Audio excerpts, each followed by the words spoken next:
अस्सलाम वालेकुम व्यूअर्स, मैं हूं शाहीन और ये है आपका अपना YouTube channel eat more with Shaheen. आज व्यूअर्स मैं आपके साथ बहुत ही मज़ेदार, बहुत ही टेस्टी कद्दू गोश्त का सालन बनाने की रेसिपी शेयर कर रही हूँ। उम्मीद है आपको आज की रेसिपी बहुत ही पसंद आने वाली है। यकीन करें, आप एक मरतबा अगर इस रेसिपी को ट्राई कर लेते हैं तो घर वाले उंगलियाँ चाटने पर मजबूर हो जाएंगे। आज हम कद्दू गोश्त का सालन बनाएंगे मिट्टी की हांडी में। जैसे कि आपको पता ही है, नानी दादियों के ज़माने से मिट्टी की हांडी में ही खाना बनाया जाता था और फ्लेवर भी बहुत लाजवाब आता था। रवायती अंदाज में आज हम पकाएंगे मिट्टी की हांडी में कद्दू गोश्त का सालन। चले, मिट्टी की हांडी में मैंने हाफ़ के जी गोश्त ऐड कर दिया बकरे का, 10 से 12 अदद लहसुन के जवे ऐड कर दिए हैं, दरमियाने साइज़ का एक टमाटर है वो ऐड कर दिया है दरमियाने पीसेस में कट करने के बाद। 2 अदद प्याज है स्लाइस में मैंने काट के वो ऐड कर दिया है।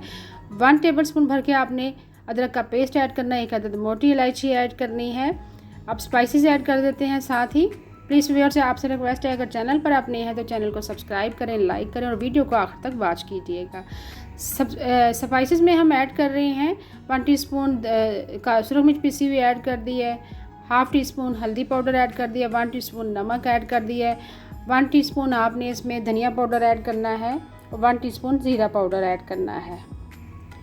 अब पानी ऐड कर देंगे, 2 से 2.5 गिलास आपने पानी ऐड करना है और अच्छे से मिक्स करने के बाद लो फ्लेम पर आपने पकाना है। मिट्टी की हांडी में यकीन करें फ्लेवर बहुत ही लाजवाब आता है। बड़े रवायती अंदाज से आज हम बना रहे हैं। स्टार्ट में हमने हाई फ्लेम कर दिया था, एक उबाल आ चुका हुआ गोश्त में। उबाल आने के बाद आपने फ्लेम को बिल्कुल लो रख देना है। लो फ्लेम पर आपने गोश्त को गलाना है। अब कवर करके हम पकाएंगे। दूसरी तरफ हम कद्दू की कटिंग कर लेते हैं, कद्दू को काट लेते हैं। हाफ़ के जी मैंने कद्दू लिया, आधा किलो है वज़न में। सबसे पहले छिलका रिमूव करेंगे, पीलर की मदद से हम छिलका उतार लेंगे। कद्दू जो है ग़िज़ाइयत से भरपूर होता है। जब भी मौसम में कद्दू आए तो आप कद्दू की सब्ज़ी ज़रूर बनाकर खाएं, कद्दू गोश्त खाएं, कद्दू दाल बनाकर खाएं। यकीन करें फ्लेवर में बहुत ही ज़बरदस्त होता है और कद्दू जो खाना सुन्नत है। हमारे नबी पाक को भी कद्दू बहुत ही ज़्यादा पसंद था। कद्दू का छिलका पीलर की मदद से रिमूव कर सकते हैं, छुरी की मदद से भी आपने छील लेना है। देखिए कद्दू का छिलका हमने अच्छे से रिमूव कर दिया हुआ है। अब कटिंग कर लेंगे। कद्दू को दरमियाने पीसेस में हमने कट कर लिया है, दरमियाने पीसेस में ही आपने कट करना है। कद्दू को हम लौकी का नाम भी देते हैं, घिया कद्दू भी कहते हैं। कद्दू की हमने अच्छे से कटिंग कर ली। दूसरी तरफ हमारा गोश्त भी अच्छे से पक चुका हुआ है। लो फ्लेम पर हमने कवर करके गोश्त को पका लिया है।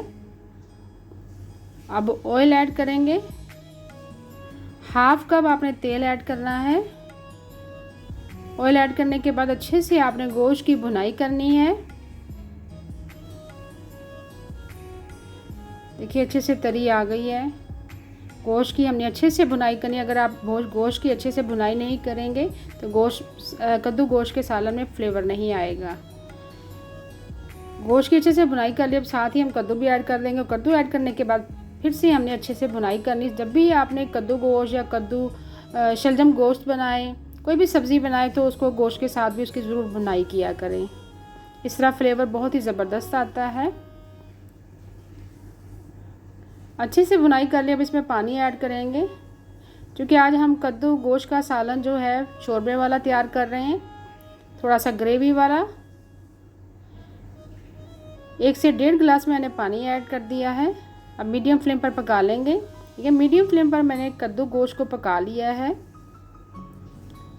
चूल्हा मैंने बंद कर दिया। तरी भी आ चुकी, कद्दू जो हमारा अच्छे से सॉफ्ट हो चुका है। आखिर में हमने ऐड कर दिया है, मैंने हरा धनिया और हरी मिर्चें ऐड कर दी हैं। गरम मसाला पिसा हुआ ऐड करेंगे, हाफ़ टी स्पून। यकीन करें बहुत ही फ्लेवर में लाजवाब बना है कद्दू गोश्त का सालन। और स्पेशली जब हम मिट्टी की हांडी में बनाते हैं तो फ्लेवर बहुत ही ज़बरदस्त आता है। कद्दू गोश्त के सालन को आप सर्व करें तंदूरी रोटी के साथ, नान के साथ, चपाती के साथ, प्लेन राइस के साथ, बॉयल्ड राइस के साथ सर्व करें। यकीन करें फ्लेवर में बहुत ही लाजवाब होता है। Thank you for watching. अल्लाह हाफिज़।